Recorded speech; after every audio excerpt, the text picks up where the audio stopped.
charla de hoy. Primero, gracias a Pedro por invitarme y poder estar hoy aquí y a la rama. La charla de hoy va sobre los FPAs y su reconfiguración dinámica, y al final lo que se pretende es un poco cubrir qué es un FPA, cómo se puede programar, cómo podemos trastear con ellos incluso sin tenerlos, es decir, simulando qué haría un FPA. Nos centraremos justamente en un fabricante que yo diría que es el más importante o al menos el más grande ahora mismo, que es Anadim. Bueno, ahora mismo y casi siempre, lo compró Motorola. Y luego un poco qué aplicaciones puede tener, centrándonos en la parte de educación, que es lo que yo estoy cubriendo fundamentalmente con el doctorado, aunque también tiene aplicaciones industriales bastante interesantes. Y antes de nada, pues las siguientes sesiones que hay, que no sé si quieres comentar algo, Pedro. Si quieres, te cojo el testigo un Sí. momentito y luego ya te libero. Lo único, si quieres comentar, que ya como he visto que has puesto lo de Tecapanu, no sé si querías hacer algún comentario o algo. O... Bueno, sí, la rama de estudiantes la conocéis. ETA Kappa Nu al final es la sociedad de honor del Día Cubo. Es una sociedad de 115 años de historia. En teoría, para entrar a esa sociedad, pues se piden ciertos requisitos académicos o de logros profesionales para que te acepten. Funciona por capítulos. Hay un montón de capítulos por todo el mundo, pero sobre todo están en Estados Unidos. Y en España va a haber dos, de la UNED, que se llamará NUALFA, y de la Politécnica de Madrid, que es NUBETA. Ya estamos aceptados, pero no oficialmente instalados, que eso ocurrirá en menos de un mes. Y nada, con muchas ganas de hacer cosas. Al final es un reconocimiento a todos los miembros y también a la UNED por esas ganas que le pone siempre, y sobre todo al departamento, de traer este tipo de cosas que yo creo que, bueno, aparte de ser llamativas, son bastante útiles, porque es un reconocimiento a la gente y es una herramienta más para interactuar con gente de otros sitios. Y bueno, ya estamos trabajando con capítulos como el que hay en Torino, en Italia, y en Japón, con otra universidad, que creo que se llama Waseda. No voy a repetir mucho más el nombre porque seguramente no lo estoy diciendo bien. Y nada, o sea, en eso se basa el capítulo de la UNED. Muchísimas gracias, Alejandro. Me uno a los agradecimientos que me has dado a mí y te los doy a ti por esta sesión, que a mí me parece súper interesante. Y también me uno a los agradecimientos del Departamento de Ingeniería Electrónica, Electricidad, Control, Telemática y Química Aplicada a la Ingeniería. Dicho esto, os comento un poco rápido y ya os dejo con Alejandro las sesiones que tenemos a lo largo de esta semana y una que hay planificada para la semana que viene. Mañana tendremos una de organización de actividades STEM, en la que vamos a intentar organizar un grupo de trabajo a nivel de región 8. Entonces, si estáis interesados en participar o ver la presentación que va a hacer Lorena, os animo a que os registréis y os conectéis a la sesión. También habrá una sesión de Machine Learning con lenguaje de programación visual por bloques. Es una sesión también muy interesante y os animo a que os unáis para conocer un poco más cómo se puede hacer Machine Learning sin tener que tener unas nociones amplias de programación textual. El 25 estaremos con una introducción a Microbit, que será, salvando las distancias, algo parecido a esta sesión, es decir, una introducción a esta herramienta que se utiliza de robótica educativa. Lleva muy poquitos años, pero es muy potente. Y ya el cierre lo vamos a hacer el 26 y el 27 con el hackathon online de las ramas de la Universidad de Vigo y de la UNED. No está limitado solo a las ramas, puede participar cualquier persona que esté interesada. Y el día 30 tendremos que hay dentro de una FPGA, donde se hará una visión teórica, viendo qué elementos hay dentro de la FPGA. Hay una sesión que no se nos ha quedado fuera, que la teníamos este sábado pasado, pero hemos tenido que moverla por razones técnicas, de retroordenadores, que será el sábado 27 a las 12 de la mañana. Y ya dicho esto, bueno, os dejo, no sé si Manuel quiere comentar algo, y ya yo os dejo ya a Alejandro y a Manuel. Hola Manuel, ¿quieres hacer algún comentario o algo o arranca Alejandro ya? Espera, que estoy aquí, estoy en la calle. Hola, buenas tardes.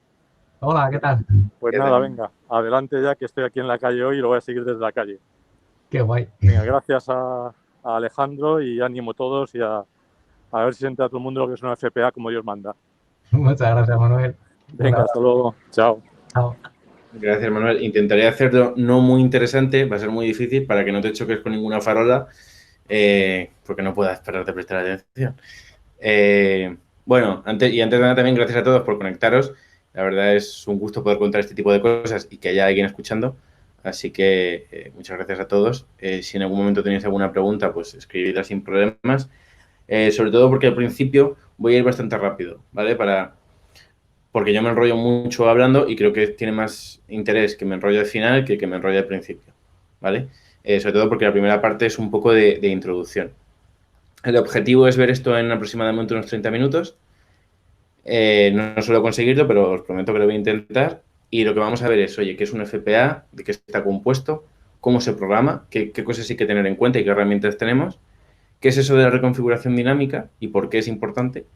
Y luego aplicaciones, sobre todo de cara a aplicaciones en educación, que es donde yo más estoy trabajando en el doctorado, donde creo que tiene bastante potencial.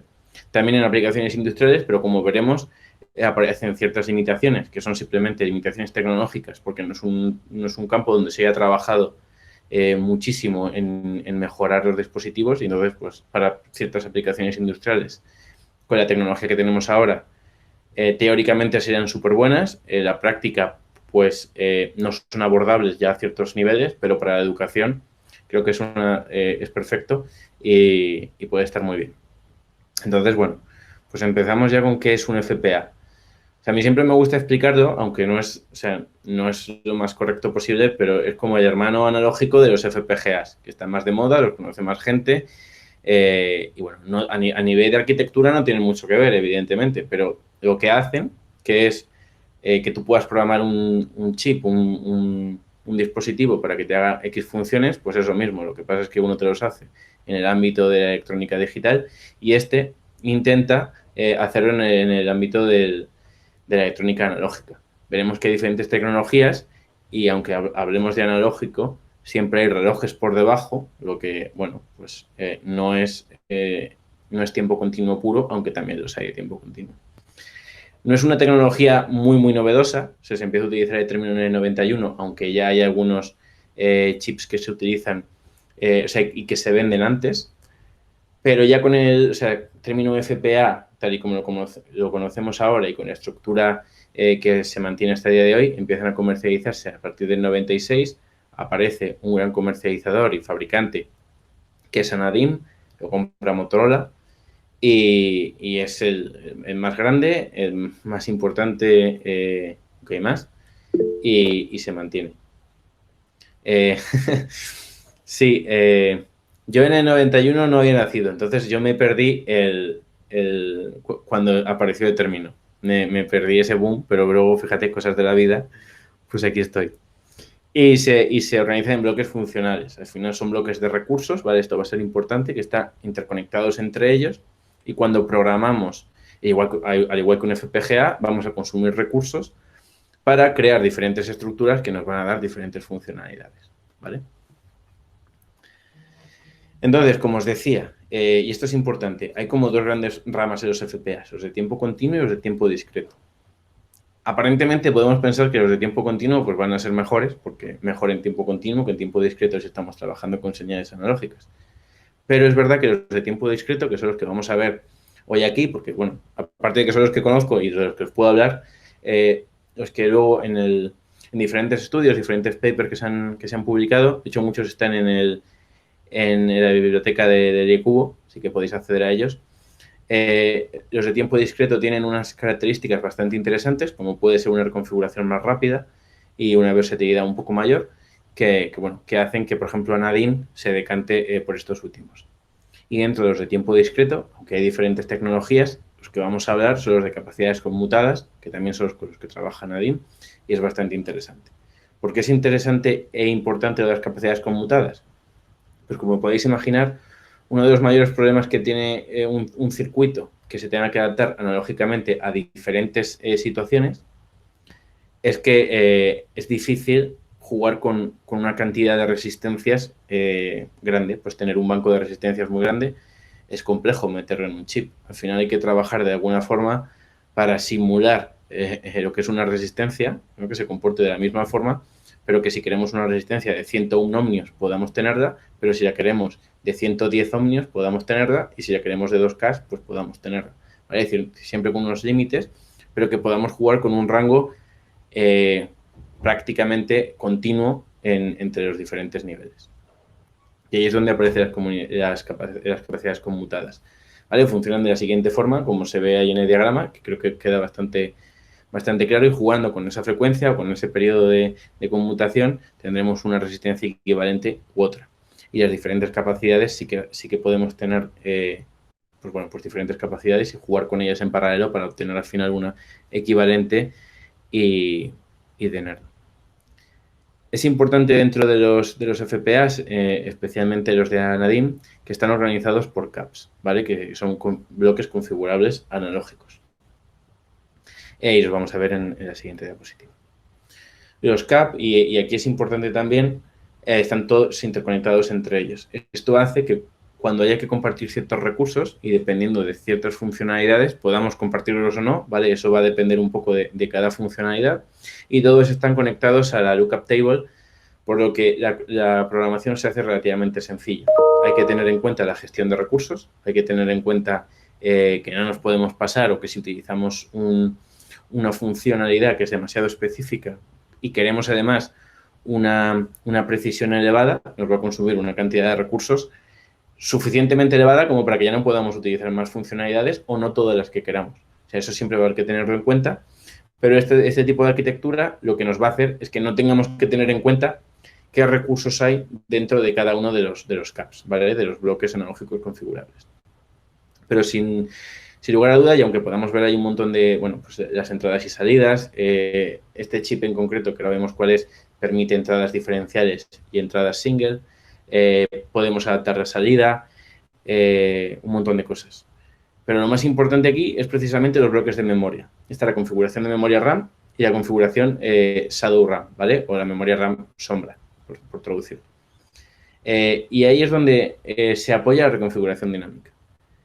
Cuando nosotros configuremos el FPA o queramos reconfigurarlo, lo que vamos a hacer es mandar un array de bits, un string de bits que contienen la configuración. Si el cap está funcionando en función de la configuración que tenga en su memoria RAM y la reescribimos, hay un periodo de tiempo donde estamos reescribiendo la memoria. Entonces, la memoria no tiene sentido, ¿no? Porque estamos escribiendo, por poner un ejemplo, vamos a la mitad de escritura, pues la mitad de la memoria tiene la configuración nueva y la otra mitad la antigua. Y quizás pues no tiene ningún sentido, el dispositivo tendría que parar, esperar a recibir todos los bits y entonces seguir funcionando. Y eso en algunos casos no nos interesa. Y que se llame reconfiguración dinámica, la palabra dinámica precisamente es porque no para de trabajar, o virtualmente no para de trabajar. Para eso se utiliza el bloque sombra de, oye, ahí se guarda la reconfiguración que recibe, y cuando tenemos toda la reconfiguración, lo lanzamos. Y aunque esto, bueno, pues se podría solucionar con buffer, que al final no deja de serlo, también es útil porque, como veremos en el futuro de dentro de 10 minutos, cuando lleguemos a la diapositiva, vamos a poder cambiar parámetros individualmente de cada una de las funcionalidades en momentos diferentes, pero a lo mejor no nos interesa cargar esa configuración, sino que queremos esperar y luego cargarlo todo. ¿Vale? Entonces, para eso es bastante importante y bueno, no inventaron nada. Esto además es una técnica que se utiliza en un montón de dispositivos, pero es verdad que, para quien no lo haya visto nunca, esto es lo que realmente permite la reconfiguración dinámica. Esta es la placa de desarrollo con la que más he trabajado. Hay una versión nueva que mejora, pues bueno, pues algunas limitaciones que tenía en frecuencia o en algunos tiempos de respuesta, en los que no vamos a entrar en la charla de hoy, ¿vale? Porque, bueno, ya son más específicos y estas limitaciones es verdad que empiezan a tener importancia para algunas aplicaciones quizás de carácter más profesional o donde ya vamos un poco más al límite, y ahora mismo no nos interesan en esta charla, pero bueno, que sepáis que aunque la actualización de las placas no es no es cada poco tiempo precisamente, sino que bueno, son bastante antiguas, cambian algunos parámetros, pero en funcionalidad básica o general no cambia.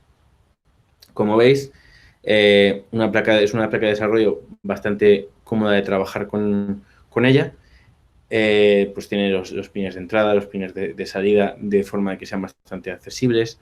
Tenemos un botón de reseteo y aquí también lo importante es que tiene un PIC, ¿vale? El PIC es el que gobierna la comunicación con el ordenador, que el ordenador se comunica bien por USB o bien por puerto serie, y luego que va a poder ayudarnos en las tareas de reconfiguración, ¿vale?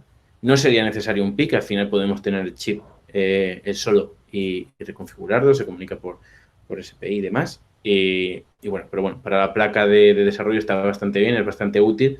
Y de nuevo, como nos centraremos en aplicaciones enfocadas a la educación, pues la placa es el entorno perfecto para ese tipo de aplicaciones y para montajes y para los alumnos y para los profesores o los técnicos que tengan que trabajar con ellas. Y aquí, también aquí en esta diapositiva se ve una cosa importante, y es que las placas pueden trabajar en daisy chain, ¿vale? En cadena. Esto es importante, evidentemente, no para conectar unas entradas de FPA a otras, porque eso lo podemos hacer sin trabajar en cadena, pero sí para gobernarlas todas desde un único punto. Vamos a poder configurarlas y reconfigurarlas todas con un único punto de control, ¿vale? Y eso también es bastante interesante de cara a montar, por ejemplo, laboratorios remotos o laboratorios para un número más elevado de estudiantes o lo que sea, ¿vale? Que podamos gobernarlo desde ahí de forma bastante sencilla. ¿Cómo se programa? Pues bueno, todo el rato está hablando de funcionalidades y al final no dejan de ser bloques o módulos, como si fuesen funciones de programación, y esto se llama CAM, ¿vale? Módulos analógicos configurables. Un CAM puede ser un módulo de ganancia. Oye, pues aplicaré una ganancia de 3 a la señal, o un inversor, o un filtro. Todo eso son CAM. Cada CAM va a consumir más o menos recursos del FPA. Es decir, si un CAM consume muchos recursos, pues a lo mejor podemos poner 2 o 3.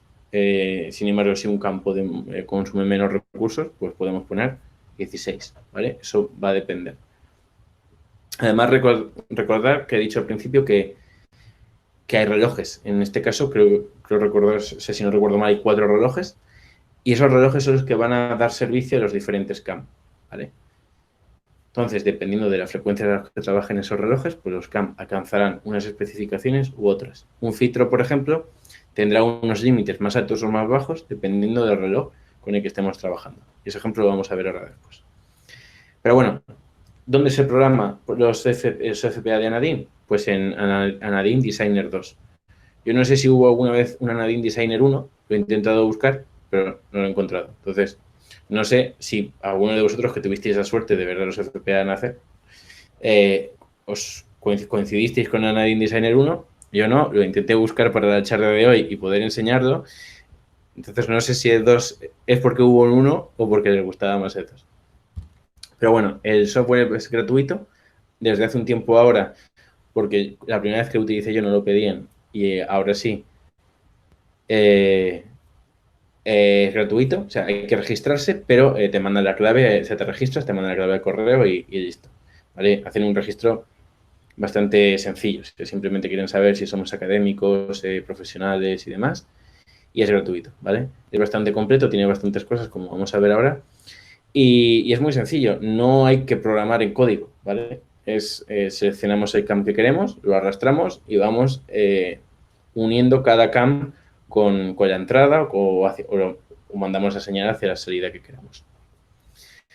Pero aunque no deja de ser un software que también tiene sus años y que es muy específico para el software de Anadin, tiene 2 funcionalidades que son muy interesantes y que también nos dan un poco pistas de que el dispositivo es relativamente potente para hacer ciertas cosas.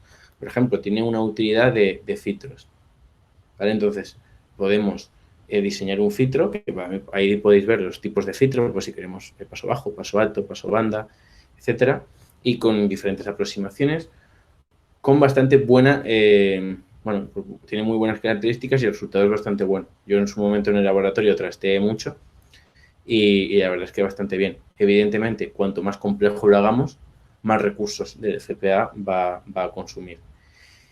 Y de cara también a una posible reconfiguración, esto es muy interesante porque nos permite tener un filtro muy específico a lo que queremos y luego en tiempo real ir modificando la funcionalidad atendiendo a uno de los dos métodos de reconfiguración que veremos más adelante. Vale, esto no lo he dicho antes, pero durante toda la charla de hoy lo que os voy a enseñar casi todo son pantallazos por un motivo fundamental, y es que este programa, como os digo, no está muy actualizado. Os estoy presentando, los dos ordenadores que tengo aquí ahora mismo se tienen bastante resolución y aunque se la baje, se ve todo muy pequeño. El ordenador que utilizo por cuestiones de cuarentena se ha quedado fuera de Madrid, así que pantallazos y yo creo que se entiende bien, ¿vale? Si no os hubiese hecho bastantes demos, pero no, bueno, ese es el motivo de los pantallazos.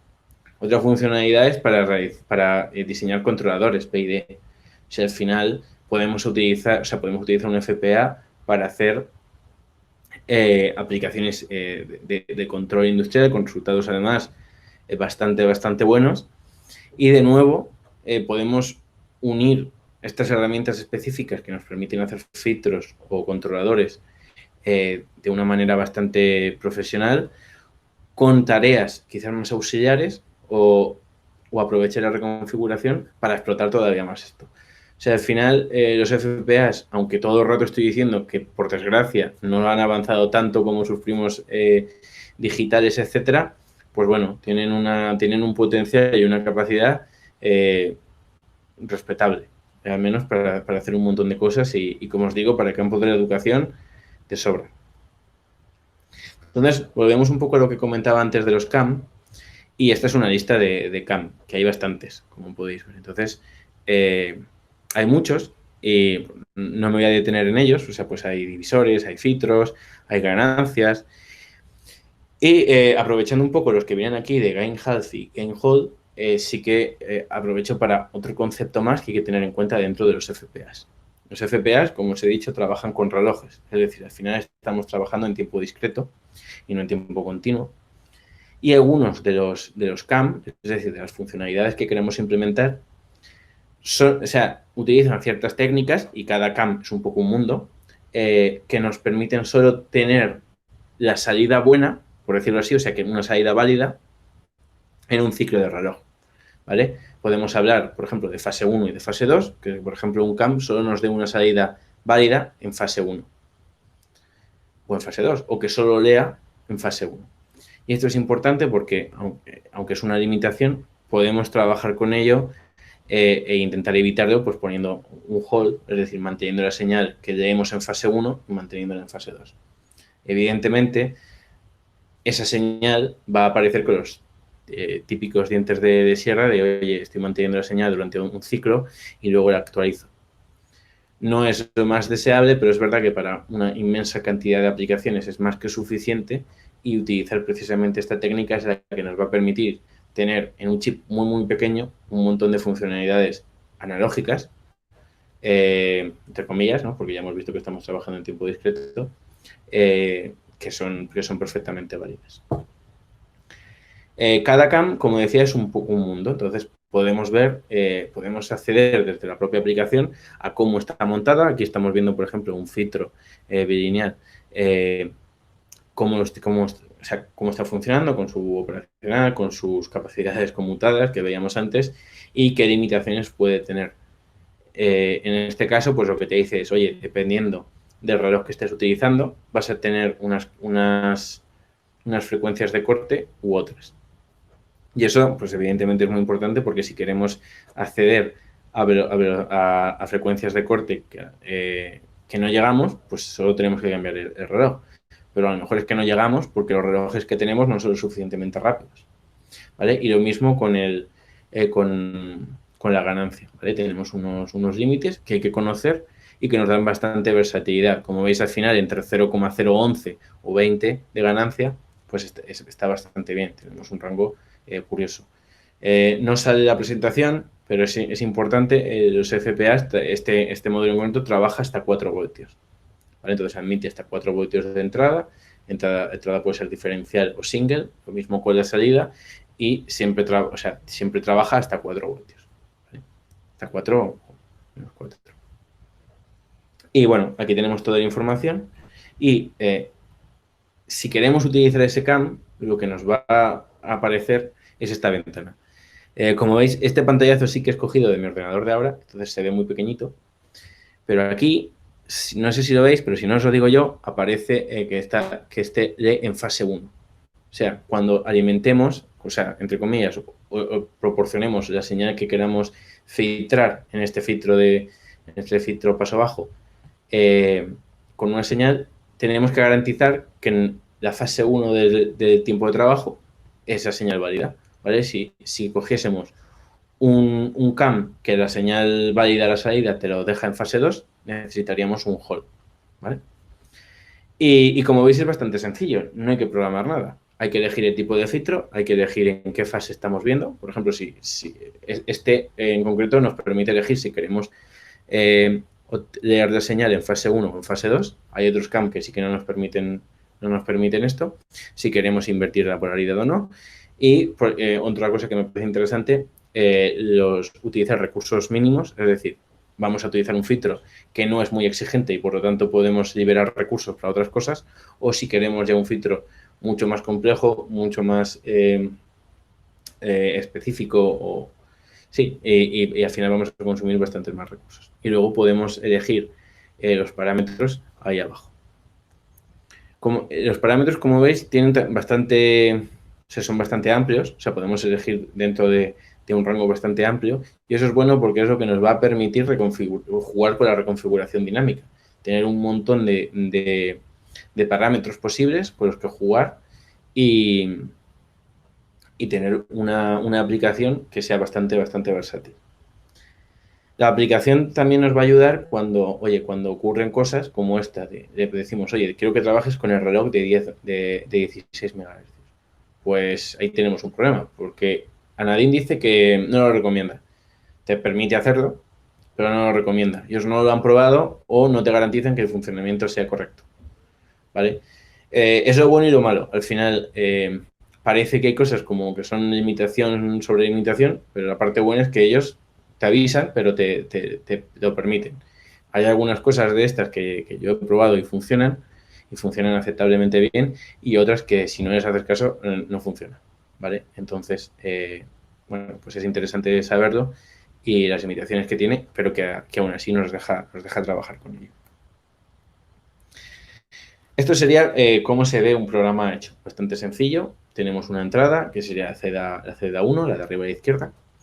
Luego aplicamos una ganancia que además que invierte, luego un sumatorio y un generador de señales interno, y luego un filtro. Ese sería como se ve un programa. No hay código, es todo visual y bastante sencillo. Tiene sus pegas, que si luego no se adaptan a la resolución, pues programar visualmente cosas muy pequeñas, pues es un poco follón. Y una vez programamos, lo suyo es simular cosas y ver cómo está funcionando. La simulación de FPA no es una simulación ultra mega compleja. La simulación que nos permite Nadim es relativamente completa, no cubre todo lo que se podría utilizar en el día a día, pero casi todo. Entonces aquí, además, evidentemente, de poder elegir la configuración de simulación, que es lo de Setup Simulation, y evidentemente empezarla con Begin Simulation, está la parte de poder crear generadores de señales y crear sondas como si del osciloscopio. Y esto es súper interesante porque las sondas las podemos poner tanto en las entradas como en las salidas, como en el interior. Entonces, de cara a diseñar, nunca en el mundo real vamos a poder poner una sonda en el interior del FPA para ver qué está pasando. Pero en la fase de simulación sí. Vale, y eso es importante. Ahora vamos a un ejemplo con eso. En el caso de generador de entrada, es una de las limitaciones quizás más llamativas. Podemos generar ondas sinusoidales, cuadradas, triángulo, escalera, picos. Podemos hacer incluso una totalmente irregular, que lo que le daríamos es un fichero CSV con todos los valores que queramos. Igual que si quisiésemos cargar una lookup table, ¿vale? Le damos los valores y listo. Y eso es bastante complejo, o sea, bastante completo. Podemos utilizar una señal diferencial, una single-ended, pero no podemos, por ejemplo, simular una entrada en corriente, ¿vale? Una cosa que sí podemos trabajar con ello, porque de hecho hay amplificadores de tres impedancias como CAMs, pero no podemos simularlo, ¿vale? Que bueno, todas las personas que quieren trabajar con esto seguramente sean bastante ingenieras, con título o no, eso da igual, y puedes, bueno, pues buscarte la vida. Si no puedes simular una entrada en corriente con un amplificador de tres impedancias, pues te quitas el amplificador de tres impedancias y simulas directamente con una entrada en tensión. Y bueno, es una parte de diseño que no has podido simular, pero sí el resto. Luego, las herramientas de simulación, pese a no ser el programa de simulación por excelencia que nos podamos encontrar, sí que tiene bastantes opciones y nos permite incluso cacharrear con las ecuaciones que utiliza Nadine para ofrecer los resultados. O sea, está bastante bien. Lo que hace, lo hace bien y además siempre nos deja investigar bastante todo lo que hace. Lo que no hace, pues no lo hace, no parece que lo vaya a hacer nunca y pues es una limitación, pero casi todas salvables de una u otra forma. Para ver un ejemplo de una simulación, por ejemplo, pues es un modulador que modula tanto en frecuencia como en amplitud, ¿vale? Ese típico ejemplo. Lo que estamos haciendo es introducimos una señal, la señal moduladora que está simulada, y lo que hacemos luego es comparar y elegimos y luego tenemos un comparador y lo hacemos tanto con frecuencia como con amplitud, y esta sería la salida. Tendríamos como un osciloscopio y podemos jugar con los parámetros básicos, por ejemplo, con la posición o con los voltios por división para poder verlo mejor. Al final no se trata de una herramienta profesional, pero sí que nos permite un poco ver que lo que queríamos hacer, pues lo estamos haciendo bien. Vemos que cuando la señal moduladora está en alto, tenemos frecuencias más altas o tenemos amplitud más alta, o cuando tenemos el valor bajo, pues tenemos frecuencias más bajas o en el valor de amplitud más bajo. ¿Vale? Entonces, pues os decía que aunque no tengáis una placa de desarrollo, podéis cacharrear con el software, porque casi todo lo que penséis hacer se va a poder simular. Y la simulación también incluye diferentes placas, o sea, podemos utilizar diferentes FPAs, incluso diferentes modelos de FPAs y simularlos sin ningún problema. ¿Vale? Eso es bastante potente también y nos permite desarrollar sistemas más completos. En todo momento, no he puesto ningún pantallazo de eso, perdonad, pero aquí tenéis, si pincháis aquí, sí que os dice qué recursos estás utilizando de cada uno de los caps y cuántos te quedan.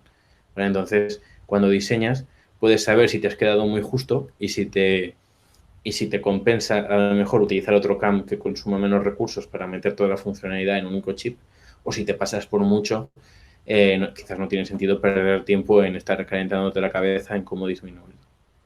Vale, esto también es un poco lo que decía, de que es una pena de que no haya avanzado más, porque estoy seguro que si estos dispositivos hubiesen tenido más éxito comercial, la capacidad que tuviesen ahora mismo sería mucho más alta, como puede pasar con los FPGAs, que pues, las capacidades que tienen ahora mismo son muy, muy altas.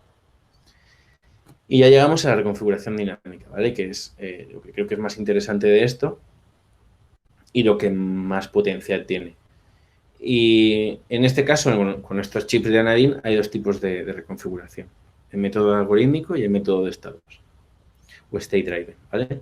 Empiezo por el método de estados. El método de estados se caracteriza sobre todo por ser más sencillo a la hora de hacerlo, o sea, de nosotros como diseñadores programarlo y llevarlo a cabo, más sencillo para el controlador que tenga que llevarlo a cabo, y eso nos permite que controladores más sencillos, más baratos, menos potentes puedan llevar a cabo esa reconfiguración, y con menos potencial, evidentemente. Ese coste que tiene que ser tan sencillo, pues que no es tan potente como el método algorítmico.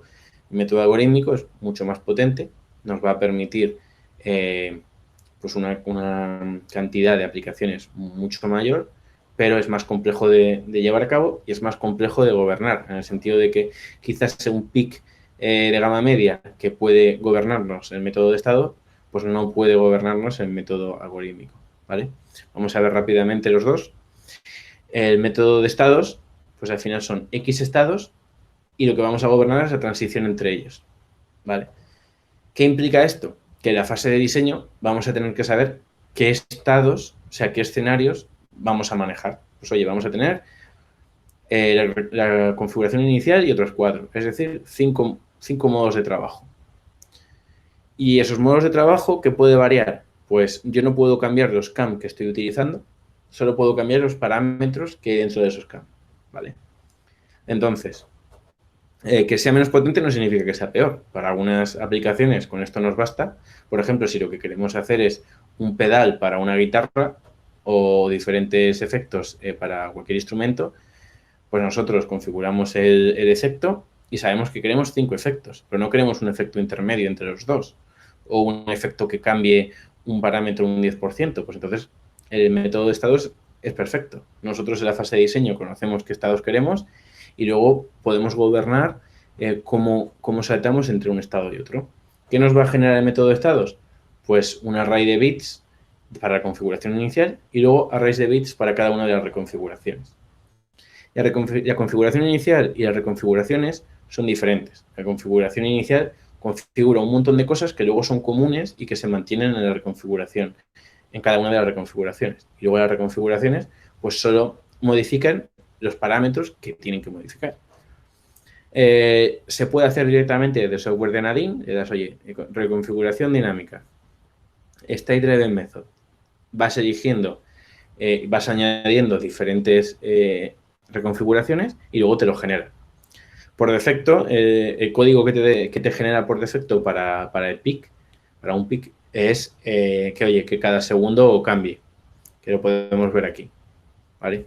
He simplificado un poco la parte de configuración y la parte de reconfiguración, porque, bueno, como concepto tengo un array de bits que me lo da propio Nadine y yo lo que hago es cargarlo, ¿vale? Y luego, oye, pasa un segundo y incremento el estado en el que estoy y lo vuelvo a cargar, y así.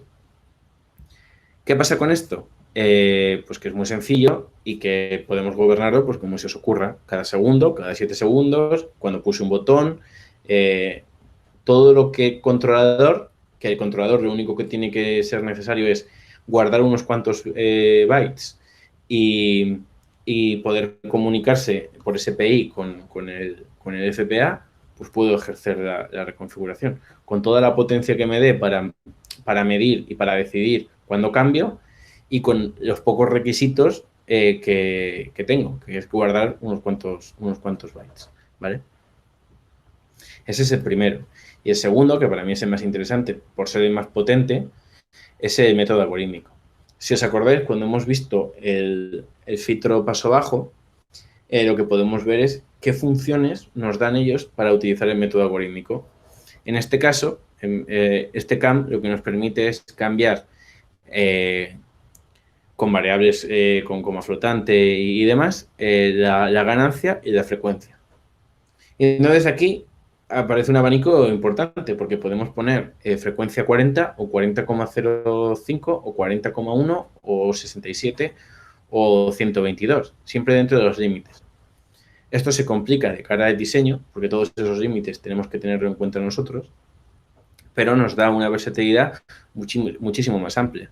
Si queremos adaptarnos a entornos que podemos saber en la fase de diseño en qué límites se va a mover, pero no exactamente qué características va a tener, pues al final este método es el correcto. Y aquí aparecen otras limitaciones, y es cada CAM tiene unos tiempos de configuración que necesita diferentes. Además, aquí la documentación es un poco vaga, habla de si los tiempos son diferentes, en algunos casos te puede dar alguna pista, pero no tanto como nos gustaría. Entonces, aquí también entra un poco la fase de diseño, tener en cuenta eso.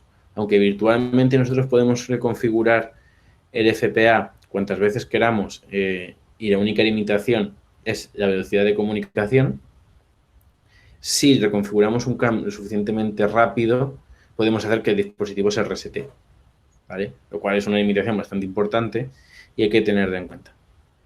No he conseguido salvarla de otra forma que no sea aplicando en el propio código de control limitaciones a la velocidad para que el usuario no pueda decir, ahora quiero un filtro de 10 y ahora de 10.000 y te estoy cambiando cada 0,3 segundos. En aplicaciones para la educación eso no va a pasar porque el usuario nunca va a ser tan rápido como el límite que tiene, pero en aplicaciones industriales o donde queremos aplicaciones que se adapten muy rápido, quizás sí hay que tenerlo en cuenta. Vale, os lo comento cosas que he ido aprendiendo para que os suenen.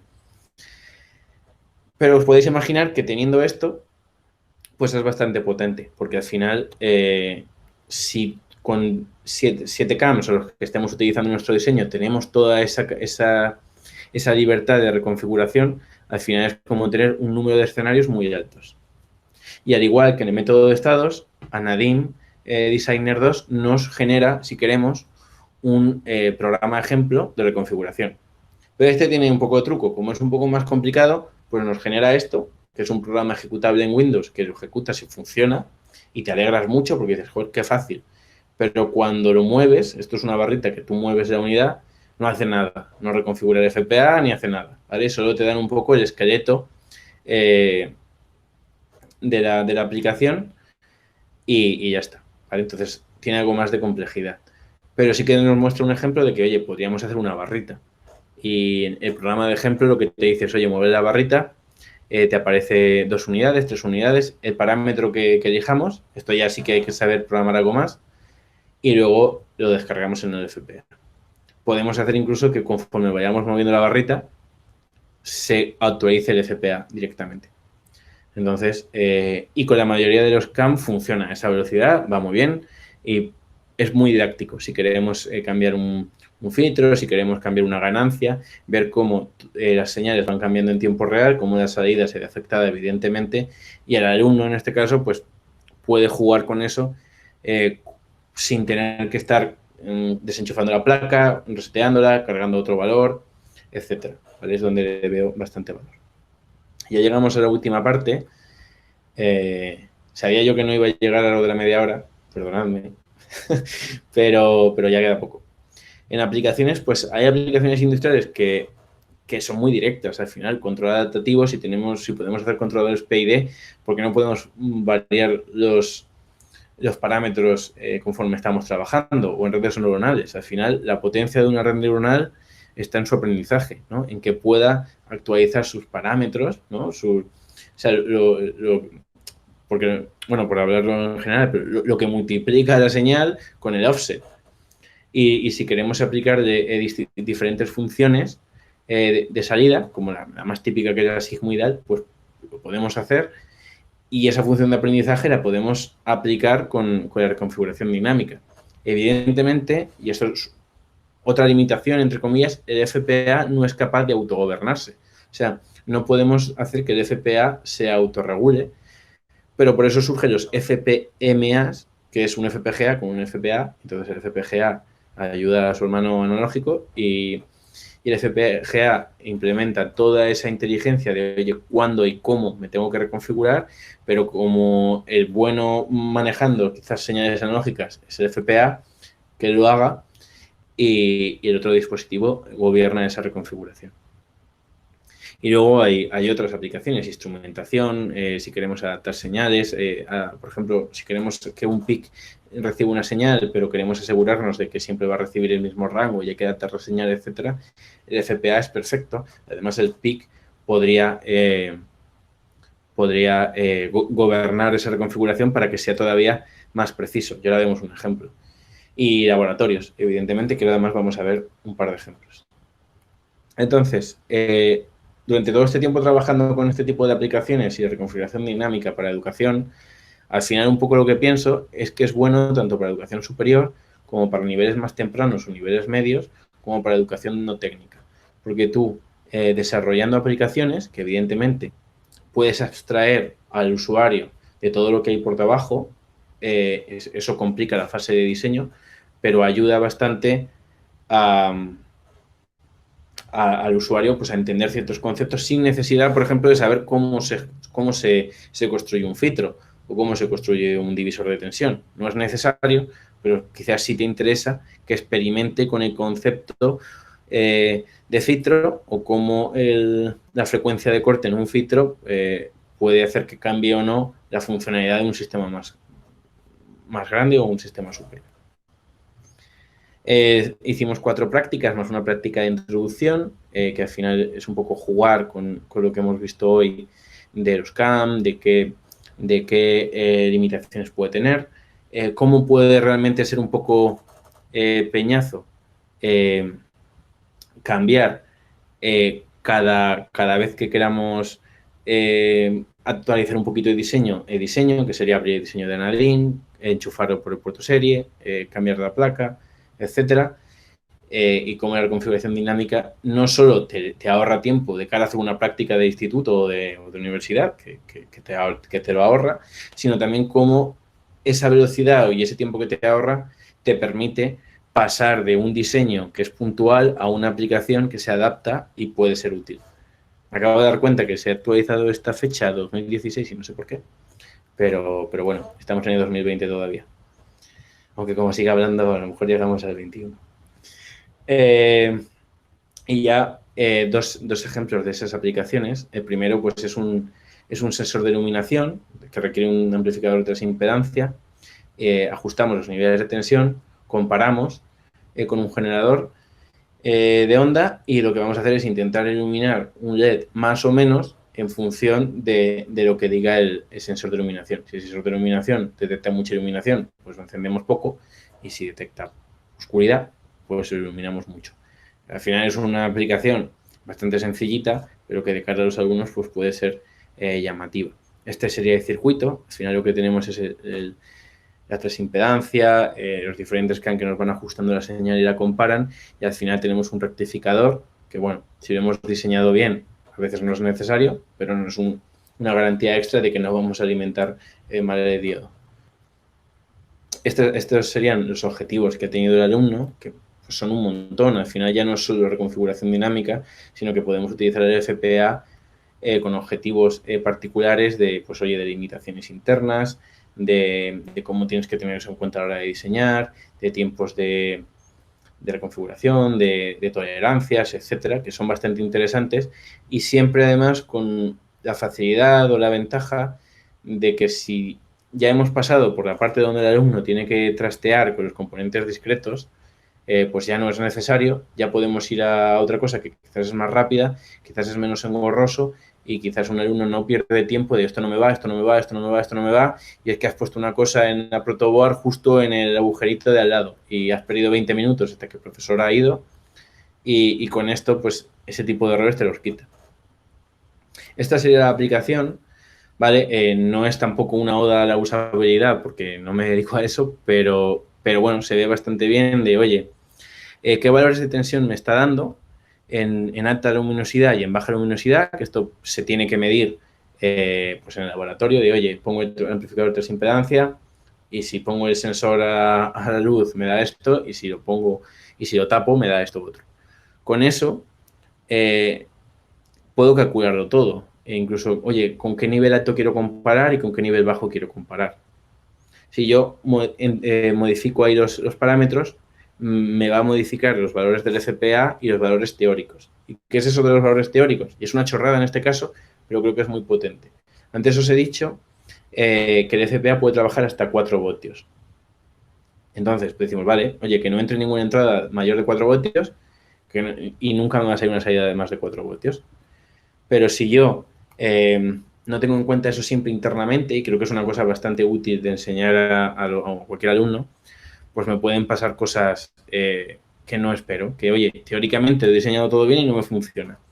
Si yo quiero adaptar la señal entre 2,5 y menos 2,5 con estos valores extremos, oye, en alta luminosidad es 3,1 y en oscuridad total 0,3, yo resuelvo la ecuación muy sencilla y digo, vale, pues tengo que multiplicarlo por esto y tengo que aplicar un offset de esto.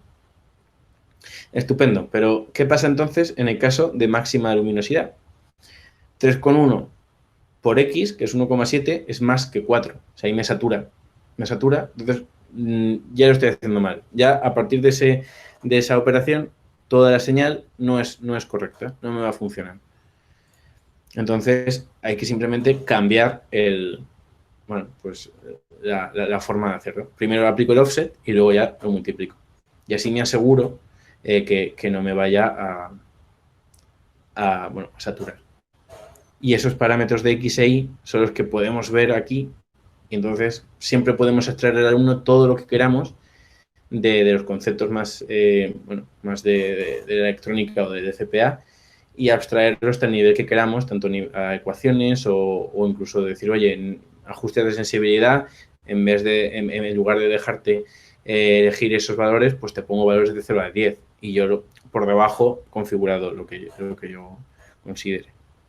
Y luego las aplicaciones, pues siempre se podrán poner todas las instrucciones que queramos.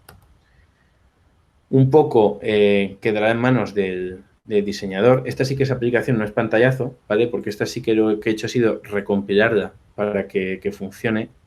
Lo que pasa es que no estoy compartiendo esa pantalla, así que un segundo.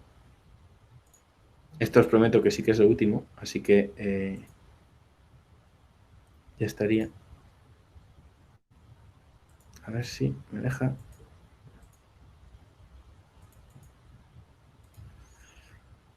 Perdona, que no me está dejando ahora. Vale. Creo que si lo veis. Vale, pues entonces. Esta es la aplicación. Si yo le doy a cargar o cargar configuración primaria, ahora me va a dar error porque no tengo ninguna placa conectada a puerto serie del ordenador. Puerto serie o puerto USB, ¿vale? Lo que haría sería emular un puerto serie, no es necesario un puerto serie. Y yo aquí lo que he configurado, si nos vamos a instrucciones, es, oye, queremos hacer un sensor de temperatura, tenemos una PT100 con un divisor de tensión sencillo, donde recomendamos una resistencia de 1K, ¿vale? Y aquí, bueno, pues te da un montón de instrucciones de qué tienes que hacer, qué tienes que medir para que te funcione correctamente. Por ejemplo, la alimentación, como se puede ver aquí en las instrucciones, la estamos utilizando del propio FPA. Sin embargo, oye, la alimentación, aunque digamos que tiene que ser 3, quizás no es 3, quizás es 3,10 y tenemos que adaptar eso. Entonces, si yo lo cambio, si os fijáis en la parte de ganancia o sumador, ha cambiado, ¿vale? Se está cambiando parámetros de CAM. Inicialmente medimos temperaturas entre 0 y 40 grados, pero podemos querer medir entre 0 y 20, ¿vale? Pues lo mismo, medimos entre 0 y 20 y te va diciendo, oye, la PT100 a 0 grados va a medir 100, o sea, va a tener un valor de 100 y en 20 grados el valor de 107. Si queremos medir entre 0 y 80, que creo que es el límite que le puse, pues vuelve a cambiar. Y si ya no queremos medir entre 0 y 80, sino entre 2 y 80 o entre 20 y 80, y aquí entra en juego un poco lo que nosotros queramos hacer, o sea, las limitaciones por seguridad o por lo que sea que queramos ponerle. Si yo quiero medir entre 79 y 80, pues a lo mejor es un rango demasiado bajo. Y entonces lo que yo he puesto en este caso es que como mínimo se deje un margen de 20 grados. ¿Vale? Esto es porque lo decidí yo en su momento, pero no por ningún otro motivo. Y la interfaz de salida, pues lo mismo. Si quiero que en vez de entre 0 y 3 sea entre 1 y 3, pues entre 1 y 3. Y también me dejé un margen de un voltio, entonces si le marco 2,5 no me va a dejar. Vale, se va a poner en 2. Y aquí podemos ver siempre los parámetros cómo estamos funcionando.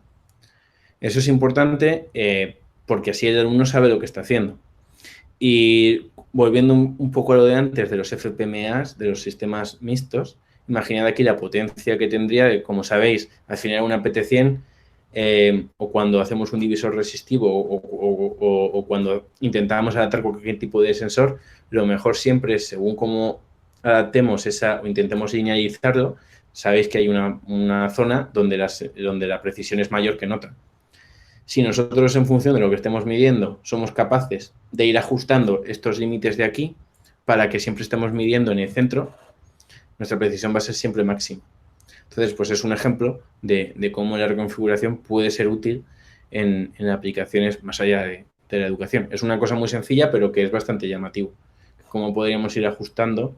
Si medimos que estamos en 22 grados, vale, pues céntrame el 22. No vayas a medirme los 80 porque no me hacen falta. Vale, esa sería la aplicación. Y el último paso es pensar, oye, ¿se puede utilizar esto con laboratorios remotos? Pues sí, se presta mucho, porque al final podemos utilizar un Arduino, sobre todo para el State Raven, Podemos utilizar una Raspberry Pi para el método algorítmico. El método algorítmico, no lo he dicho antes, pero lo que necesitas es poder ejecutar una librería de C. Entonces, mientras tengas esa potencia, lo puedes hacer. Otra cosa es que queramos destripar un poco la librería de Nadine y adaptarla a otro tipo de lenguajes o otro tipo de sistemas, que se puede hacer porque es libre. Bueno, no es libre, pero se puede ver y ya está. Y luego, pues por ejemplo, podríamos utilizar un Elvis como interfaz remota para jugar con diferentes entradas, conmutar diferentes circuitos de entrada o leer las salidas y mostrarnos en una interfaz mejor. Y nada, perdonad un poco que me he enrollado y eso sería todo. No sé si tenéis alguna pregunta. He acelerado un poco el final y eso sería todo. Muchas gracias, Alejandro. A vosotros por aguantar. Súper interesante. No, la verdad es que está muy chulo. No sé si alguien tiene alguna pregunta. Si queréis, la podéis hacer por el chat o abrir el micro y preguntar como más cómodo resulte. Ahora cacharrear. Hay una cosa que no has comentado, que no es por criticar, ni mucho menos. Bueno. Cuéntame. No. ¿Cuánto cuesta? Porque todos sabemos que cuando te pones con cacharreos de software, hardware y demás, al final siempre hay que soltar pasta. Sí. ¿Cuánto podría costar tener un juguete de estos? En términos de hardware, o sea, la placa de desarrollo, una que recomiendes tú, y luego el tema del software, porque por ejemplo en FPGAs el software que proporciona los fabricantes es gratuito, normalmente los que conozco yo, pero luego hay otro software de simulación o de síntesis que ya empieza a ser sangriento. Entonces... O sea, no sé si se me ha congelado a mí o a ti, o si has terminado la pregunta, pero se me ha congelado. Ah, vale. No, tiene gracia porque lo tenía en una de las notas de PowerPoint, pero no las veo en modo presentación. Y sí, o sea, son placas relativamente baratas para lo que suelen ser las placas de FPGAs y demás. El modelo de que yo os he hablado, pues cuesta unos $80 porque ya no fabrican. Entonces, tienen remanente y costaba muy poco.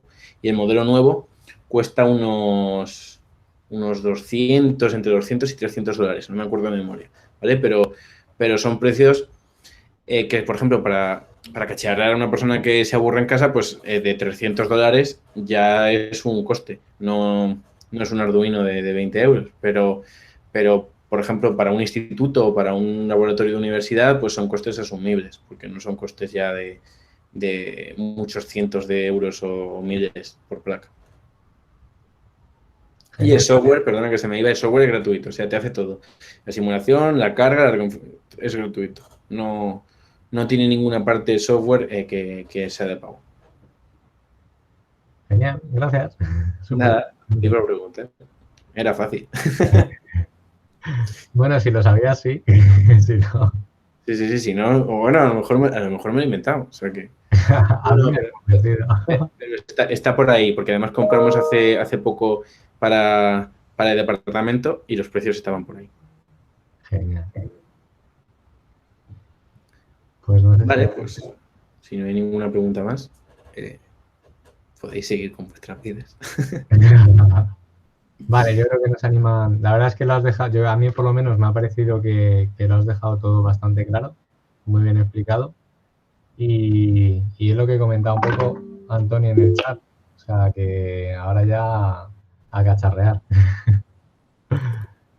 Sí. Ahora ya a cacharrear.